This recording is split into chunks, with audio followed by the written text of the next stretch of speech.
Você já percebeu como, quando algo é realmente importante, surge uma vontade quase irresistível de fazer qualquer outra coisa? A mesa nunca esteve tão bagunçada, o celular nunca pareceu tão interessante e tarefas inúteis ganham uma urgência absurda. É como se existisse uma força invisível te puxando para longe exatamente daquilo que pode mudar a sua vida. Foi assim com Mariana, 32 anos, analista de marketing, elogiada pelo chefe, vista como competente pelos colegas e completamente em guerra consigo mesma por dentro. Toda vez que abria o notebook para preparar uma apresentação decisiva, algo travava. O coração acelerava, o peito apertava e, sem perceber, ela já estava organizando pastas, limpando a mesa ou rolando o feed só por 5 minutos. Por fora, parecia distração. Por dentro, era fuga. À noite, o peso vinha em forma de pensamento cruel. Por que eu faço isso comigo? Mariana se chamava de preguiçosa, fraca, indisciplinada. Prometia que no dia seguinte seria diferente. Nunca era. O que ela não sabia, e talvez você também não saiba, é que essa procrastinação não era falta de força de vontade. Era um sinal, um mecanismo silencioso tentando protegê-la de algo que ela ainda não sabia nomear. E é exatamente aí que essa história começa. Mariana começou a se observar com mais dureza do que qualquer chefe faria. Cada vez que adiava uma tarefa, a voz interna surgia afiada. Você é preguiçosa. Se fosse disciplinada, já teria terminado isso. Ela se comparava o tempo todo. Via colegas entregando projetos antes do prazo, pessoas nas redes sociais falando de rotina perfeita, foco inabalável, produtividade matinal e, inevitavelmente, se sentia menor. Por fora, sorria e dizia que estava tudo sob controle. Por dentro carregava uma culpa silenciosa que drenava sua energia. Quanto mais se acusava, mais pesada a tarefa parecia. Quanto mais pesada, mais ela fugia. E cada fuga alimentava ainda mais a certeza de que havia algo errado com ela. Mariana acreditava que o problema era caráter, falta de disciplina, falta de força. E essa crença doía mais do que o atraso em si. Porque não era apenas uma tarefa inacabada. Era a sensação constante de estar falhando como pessoa. Sem perceber, a autocrítica não a empurrava para a ação. Ela a paralisava. E enquanto se chamava de preguiçosa, o verdadeiro problema continuava escondido, crescendo em silêncio dentro dela. Foi só no auge do cansaço emocional que algo começou a se encaixar para Mariana. Em um momento raro de honestidade consigo mesma, ela percebeu que não era a tarefa em si que a fazia travar. Não era o slide, o prazo ou a apresentação. Era o que surgia antes de qualquer ação. Uma sensação desconfortável, quase invisível, que tomava conta do corpo. Mariana começou a notar o padrão. Sempre que pensava em começar, vinha um aperto no peito, uma tensão nos ombros, um medo difícil de explicar. E automaticamente o impulso de fugir aparecia, não porque ela fosse preguiçosa, mas porque seu cérebro estava tentando evitar aquela sensação. Foi ali que a grande revelação surgiu. Procrastinação não é falta de disciplina. É um mecanismo emocional. Uma forma inconsciente de escapar de sentimentos que parecem grandes demais para enfrentar. O problema nunca foi a tarefa.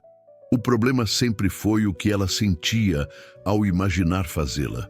Essa compreensão não trouxe alívio imediato, mas trouxe algo muito mais poderoso: clareza. Pela primeira vez, Mariana parou de se atacar e começou a se observar. E isso mudou completamente o jogo. Quando Mariana parou de se acusar e começou a observar o que sentia, percebeu que a procrastinação era só a ponta do iceberg. Acima da superfície estavam os atrasos, as distrações e as desculpas. Abaixo, escondidos e nunca nomeados, estavam sentimentos muito mais profundos: medo de errar, Medo de não ser boa o suficiente. Medo de ser vista como uma fraude. Cada vez que pensava na apresentação, essas emoções vinham juntas, silenciosas, pressionando por dentro. Não era o trabalho que assustava Mariana. Era a possibilidade de falhar, de não corresponder às expectativas, de confirmar todas as críticas que ela mesma fazia sobre si. Pela primeira vez, ela deu nome ao gatilho. Não era preguiça, era insegurança. Era ansiedade disfarçada de distração. Enquanto isso não era reconhecido, o corpo reagia do único jeito que sabia, fugindo. Entender isso foi desconfortável. Olhar para o que estava abaixo da superfície nunca é fácil, mas foi também libertador. Porque quando você enxerga o iceberg inteiro, percebe que não precisa lutar contra o comportamento. Precisa aprender a lidar com aquilo que o sustenta em silêncio. Mariana começou a enxergar o ciclo que se repetia como uma roda de hamster, sempre girando no mesmo lugar. Tudo começava com o gatilho, a tarefa importante. Bastava pensar nela para o desconforto aparecer.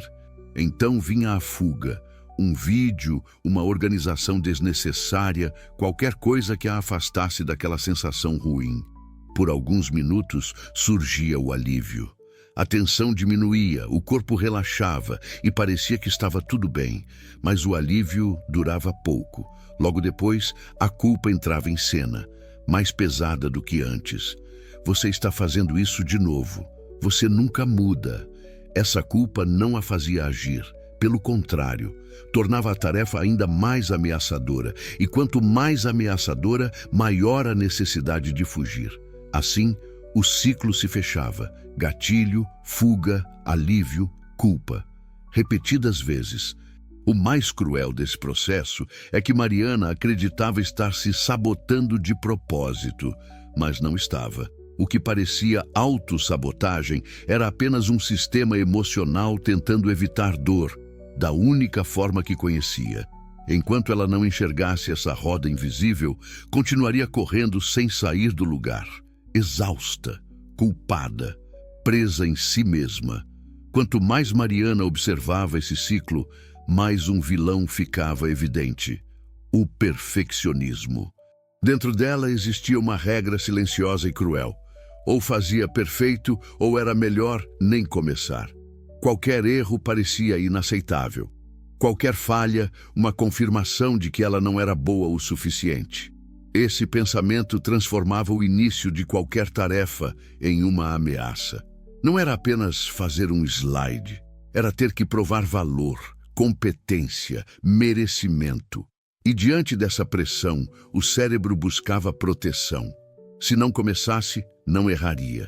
Se não errasse, não se exporia. Mariana percebeu que o perfeccionismo não a tornava melhor, tornava tudo mais pesado. Ele prometia segurança, mas entregava paralisia. Enquanto esperava o momento ideal, a inspiração perfeita ou a clareza total, o tempo passava e a culpa crescia. Foi aí que uma verdade desconfortável surgiu. Feito imperfeito, sempre vence o perfeito que nunca sai. Não começar não era neutralidade, era escolha. Uma escolha que alimentava exatamente o medo que ela tentava evitar. O perfeccionismo, que parecia um aliado exigente, era na verdade o combustível invisível da procrastinação que a mantinha presa, sem perceber. A virada começou de forma simples, quase anticlimática. Mariana não tentou se sentir motivada, confiante ou preparada. Pela primeira vez, ela fez algo diferente. Nomeou o que estava sentindo. Disse em voz baixa, como um aviso para si mesma: "Eu estou com medo." Só isso. Sem julgamento, sem briga. Em vez de enfrentar a apresentação inteira, ela a quebrou em partes pequenas demais para assustar. Não fazer o projeto, apenas abrir o arquivo. Depois, escrever um título. Nada além disso. A regra mudou. Não precisava ficar bom, só precisava existir. Mariana percebeu algo importante naquele momento. A ação veio antes da motivação. Não foi o contrário. Ela não se sentiu confiante para agir. Agiu mesmo se sentindo insegura. E, surpreendentemente, o medo diminuiu um pouco depois do primeiro passo. Cada microação era uma pequena quebra no padrão antigo. O cérebro, acostumado à fuga, começava a aprender algo novo, que era possível agir mesmo com desconforto. Não era coragem heróica, era presença, era gentileza consigo mesma. Pela primeira vez, Mariana não tentou vencer a emoção. Ela caminhou junto com ela, e isso fez toda a diferença. Com um novo olhar, Mariana percebeu que não era só o que acontecia dentro dela que influenciava suas escolhas, mas também o ambiente ao redor.